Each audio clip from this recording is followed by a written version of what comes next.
बिस्मिल्लाहिर्रहमानिर्रहीम। अस्सलामुअलैकुम dear students. उम्मीद है कि आप सब लोग खैरियत से ही होंगे। स्टूडेंट्स, कल हमने बुलंद ख़ानी की थी, सबक नंबर 18 ईदी की, और आप लोगों ने इसको अच्छे तरीके से तैयार भी किया और सुनाई भी।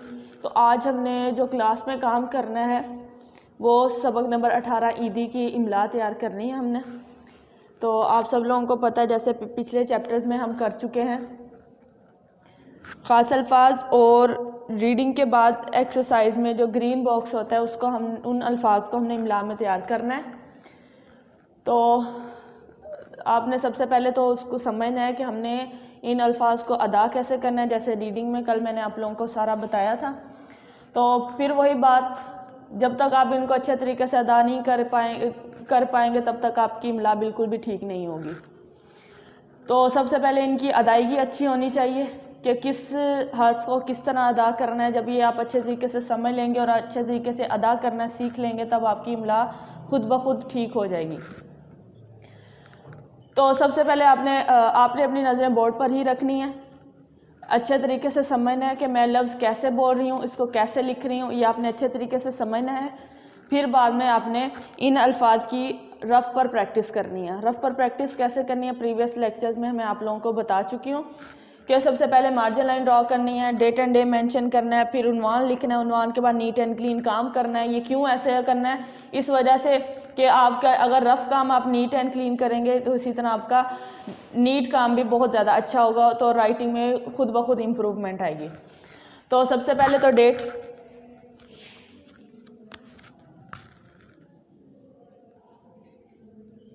दस दिसंबर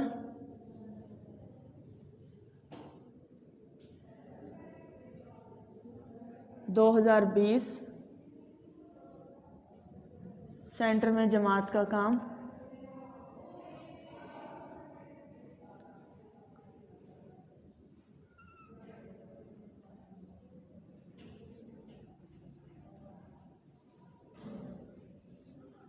और इस साइड पे दिन लिखेंगे।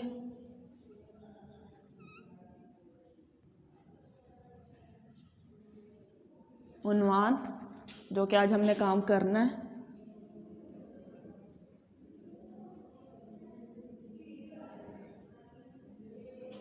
उन्वान हमारा जो आज हमने हमारा टॉपिक ऑफ डिस्कशन जो है वो इमला है।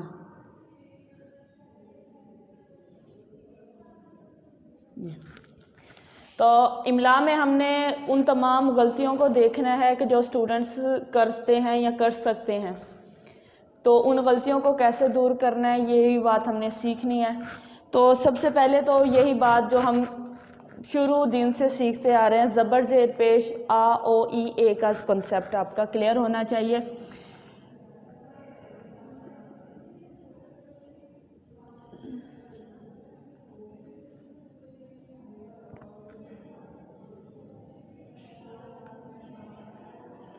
सबसे पहले तो ये जो बुनियादी चीज़ है इसका आपका अच्छे तरीके से समझ आनी चाहिए। ये चीज़ हमें पता है, जो जिस हर्फ पर हरकत होती है उसको ज़रा जल्दी से पढ़ते हैं, और हरकत 3 है, ज़बर ज़ेर और पेश, ठीक है। और सबक नंबर 12 में हम इसको पढ़ चुके हैं। और इसके बाद आ ई ओ ए है, जब भी जिस हर्फ के साथ ही आएंगे तो हमने इनको थोड़ा सा लंबा करना है, ठीक है। तो जब तक ये आप लोगों को क्लियर नहीं होगा तब तक आपकी गलतियाँ कम नहीं होंगी। तो आज का जो सबक नंबर ईदी का जो सबसे पहला हर्फ जो हम लफ्ज़ है वो है शिद्दत। लफ्ज़ है शिद्दत। अब जो स्टूडेंट इसको लिखते हैं, मैंने पहले बताया कि जो हरकत जिस हर्फ पर हरकत आ जाती है, हरकत ज़बर ज़ेर पेश है, जिस पर ज़बर ज़ेर पेश आ जाती है वो लफ्ज़ को ज़रा जल्दी से पढ़ते हैं। तो मैंने लफ्ज़ बोला शिद्दत, शिद्दत। अब इसके लिए जो स्टूडेंट्स लिखते हैं,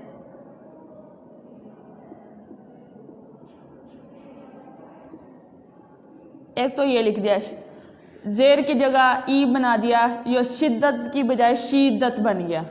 अब जो दूसरी सूरत है इसकी वो ये,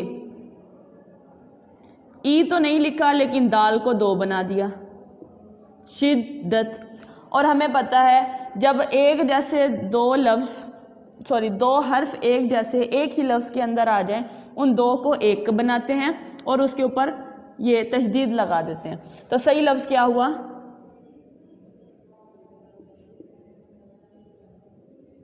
शिद्दत।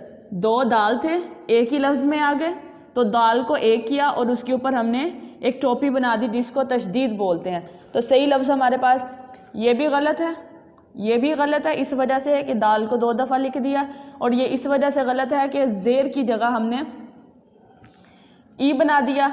और ये वाला ठीक है क्योंकि ये बिल्कुल जैसे इसको अदा किया जा रहा है बिल्कुल इसको वैसे ही लिखा जा रहा है, शिद्दत। उसके बाद जो दूसरा लफ्ज़ है इंतज़ार, ये इसमें इतनी ज़्यादा गलती नहीं होती, ये स्टूडेंट इसको सही ही लिखते हैं।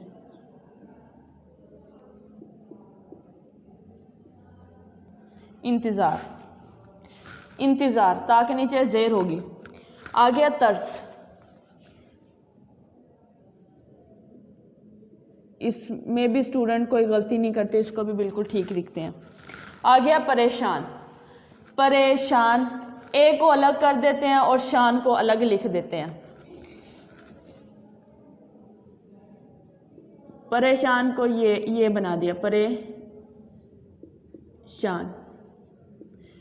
हमें पता है जब ई और ए, ये ई और ये ए, छोटी ई, छोटी ए और बड़ी ए, ई और ए जब लफ्ज़ों के दरमियान में आते हैं तो इनकी हमेशा आधी शक्ल इस्तेमाल की जाती है। तो ये पहले भी हम इसको पढ़ चुके हैं। तो जब परेशान मैंने लिखवाया तो इसका मतलब है श के पहले ए आ रहा है और ए लफ्ज़ों के दरमियान में आ रहा है तो इसकी आधी शक्ल इस्तेमाल की जाएगी। तो इसको परेशान अलग अलग करके तोड़ के लिखना बिल्कुल भी ठीक नहीं है। तो सही जो लफ्ज़ है वो क्या है? परेशान,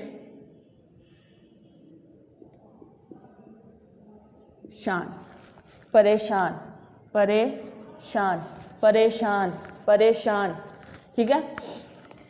फिर उसके बाद जो पांचवा लफ्ज़ है वो है इव्ज़। एक तो इसको स्टूडेंट बोलते हैं ओज़, इवज़ सही लफ्ज़ है, इवज़। तो इसको जो लिखते हैं एक तो हो गया ज़ के साथ, जे के साथ इसको लिखते हैं और आइन होता है शुरू में और आखिर में जे बना देते, जे लिख देते हैं। अगर इसको छोड़ते हैं तो शुरू में अलिफ आ जाता है और आखिर में ज़ो बना देते हैं, ये भी। तो जो लफ्ज़ मैं बोल रही हूँ वो इवज़ है, इवज़, अ और अ, फ़र्क इसमें देखें, इवज़ है सही लफ्ज़। तो ये इसकी वजह से ये रॉन्ग हो गया और यहाँ इसकी वजह से ये रॉन्ग हो गया। तो जो सही लफ्ज़ है वो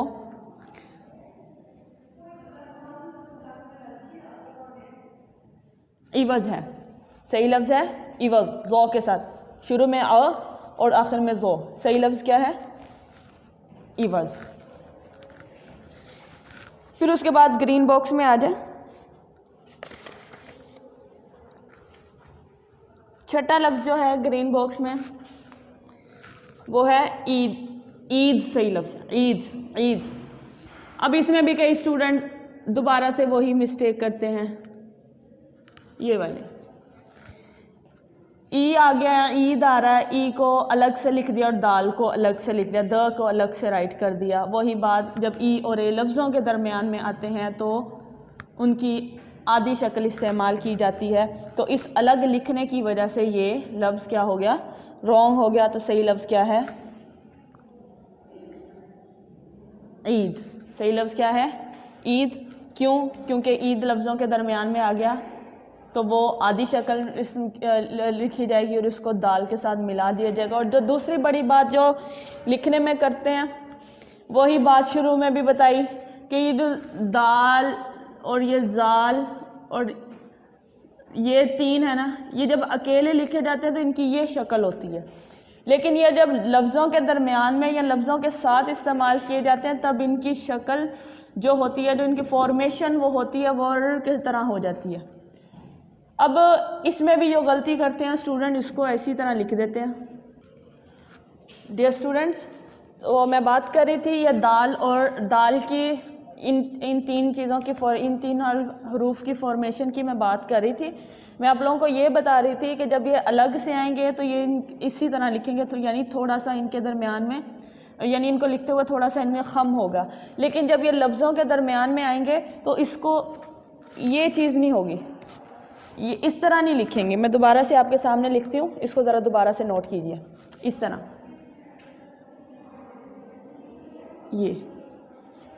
ये जो इसको लफ्ज़ों के जब ये लफ्ज़ों के साथ में आ जाता और हुरूफ के साथ में जब आ जाता है फिर इसको इस तरह लिखा जाता है, ये बिल्कुल भी ठीक नहीं है।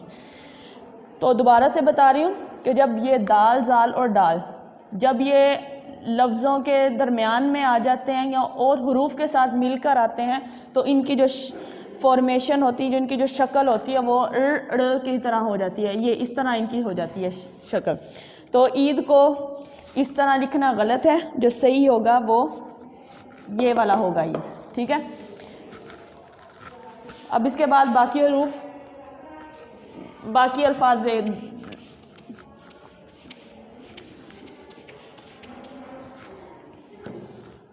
उसके बाद है रमज़ान। इस्लामियत में भी बहुत दफ़ा इसको करते हैं, उर्दू में भी होता है, तो इसमें स्टूडेंट मिस्टेक्स नहीं करते, और ये क्योंकि बहुत ज़्यादा कॉमन लफ्ज़ है, बहुत ज़्यादा इस्तेमाल किया जाता है और स्टूडेंट इसको अपनी डेली लाइफ में भी बहुत ज़्यादा इसको देखते हैं लिखा हुआ। वो रमज़ान के जो कैलेंडर वगैरह होते हैं उसमें भी बहुत दफ़ा लिखा होता है, तो स्टूडेंट को ये अच्छे तरीके से ये लफ्ज़ का पता होता है और इसमें मिस्टेक का बिल्कुल भी, गलती का बिल्कुल भी स्टूडेंट गलती नहीं करते। और उसके बाद है ईदी।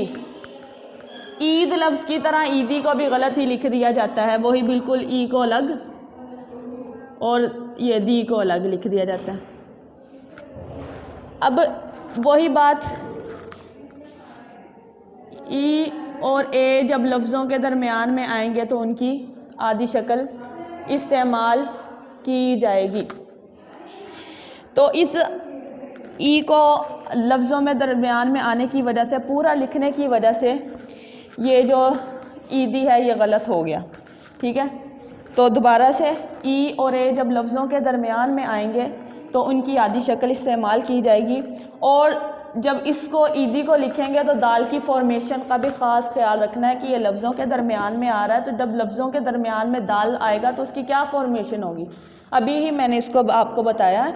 तो ई की आदि शक्ल बनाएंगे और दाल ये नहीं, ये इस्तेमाल करेंगे क्योंकि ये लफ्ज़ों के दरमियान में आ रहा है, तो ये सही लफ्ज़ है ईदी, ये गलत है, ठीक है।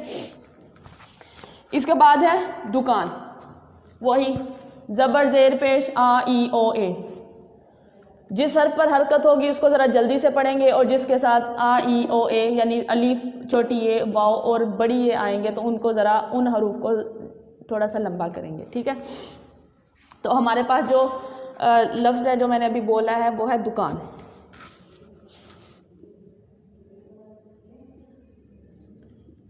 अब इस हरकत की वजह से इसको पेश को ओ के साथ बदल दिया है, तो मैं लफ्ज़ बोल रही हूँ दुकान और जो इसको लिख रहे हैं वो दुकान लिख रहे हैं, तो बिल्कुल ही ये चेंज हो गया, ये गलत हो गया इस ओ की वजह से।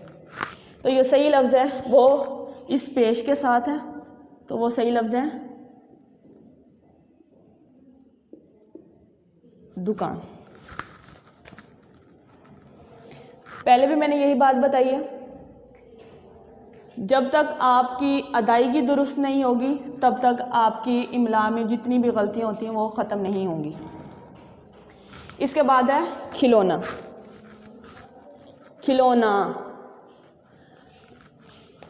एक चीज़,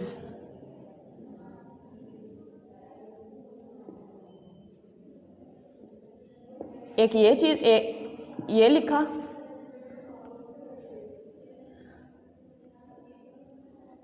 एक ये लिखा, मैं लफ्ज़ बोल रही हूँ खिलौना, अब इसको लिख रहे हैं खिलौना और खिलौना, फ़र्क देखें हा और अलिफ का, ठीक है, हा और अलिफ का फ़र्क देखें। मैं लफ्ज़ बोल रही हूँ दोबारा से, जब आपको इमला लिखवाई जाती है, जो आपको इमला लिखवा रहा है उसको गौर से सुने, वो लफ्ज़ को अदा कैसे कर रहा है। अब मैं लफ्ज़ बोल रही हूँ खिलौना, खिलौना, मैं इस ख को ज़रा जल्दी से बोल रही हूँ, तो इसका मतलब है इसके साथ ई नहीं आएगा, अगर ई आएगा तो ये लंबा हो जाएगा, ये खिलौना हो जाएगा, तो जो ठीक नहीं है, तो सही लफ्ज़ है खिलौना। अब इस ई की वजह से ये लफ्ज़ गलत है।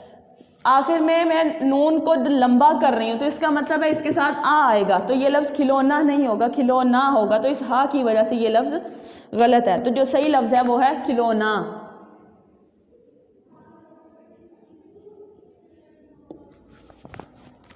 ख के नीचे आएगी जेर और आखिर में आएगी अलिफ, तो इसी ये लफ्ज़ है ठीक, खिलौना। आ गया सौदा, सौदा। तो सौदा को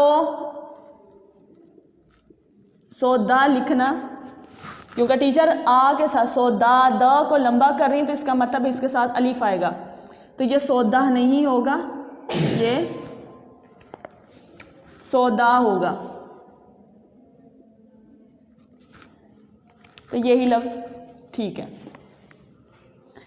उसके बाद है घंटी, घंटी भारी हरूफ है, घ भारी हरूफ है, भारी हर्फ है तो घंटी है लफ्ज़, तो इसको घंटी लिखना, भारी घाव की जगह घ की जगह ग लिख देना, तो इसको भी ये लफ्ज़ भी गलत हो जाएगा।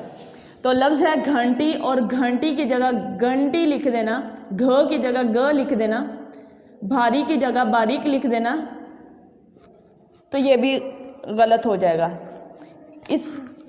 इसकी वजह से ये गलत है, क्योंकि जो टीचर लफ्ज़ बोल रही हैं वो घ है, ग नहीं बोल रही, तो ये घंटी नहीं होगा, ये सही लफ्ज़ होगा घंटी।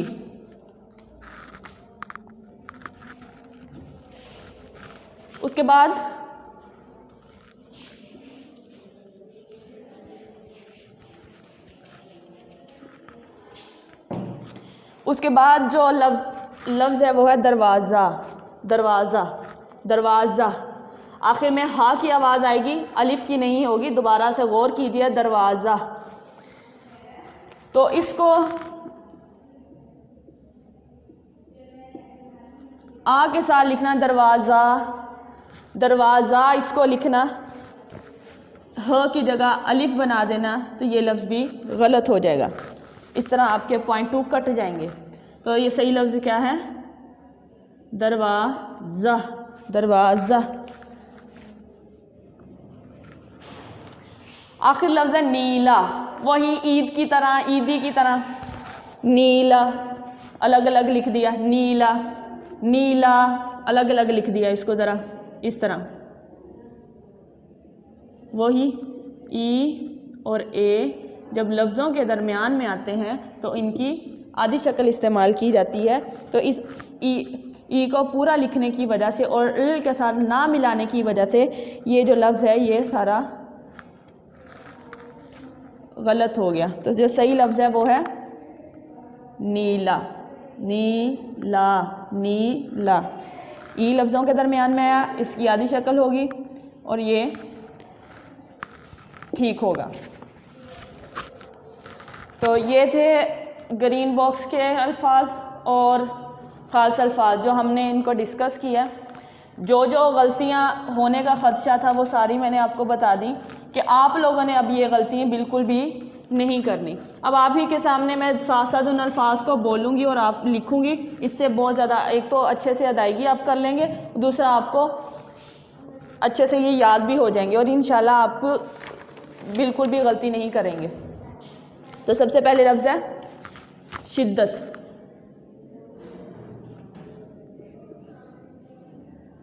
तो की फॉर्मेशन का भी ख़ास ख्याल रखें, एक तरफ से तिरछी और एक तरफ से सीधी।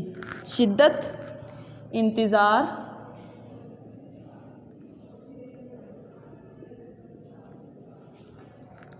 तरस,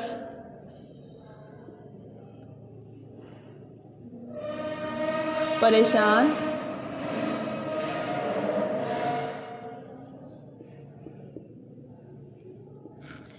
इवज़।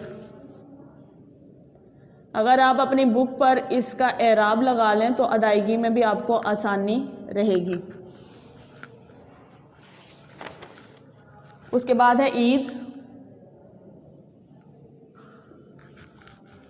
रमज़ान,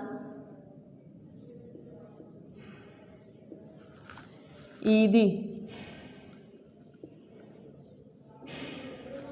फिर है दुकान,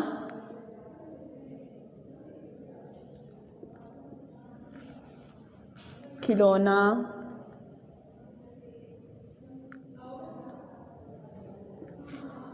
फिर सौदा, घंटी,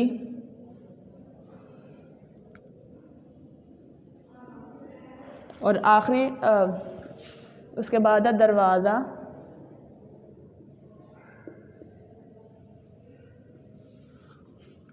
फिर है नीला।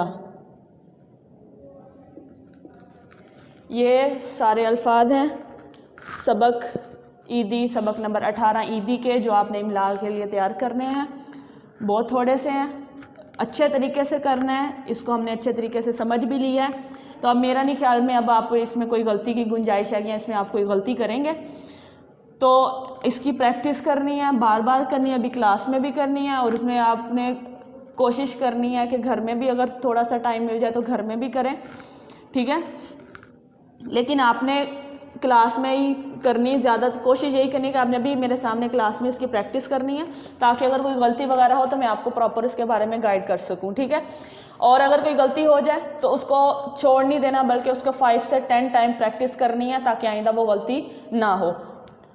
और आपने इसको अच्छे तरीके से करना है। दोबारा से बता रही हूँ कि जितनी अच्छी अल्फाज की अदायगी होगी उतनी अच्छी आपकी इमला होगी, तो बार बार कोशिश करनी है, ठीक है। बेस्ट ऑफ लक स्टूडेंट्स, अल्लाह हाफिज़।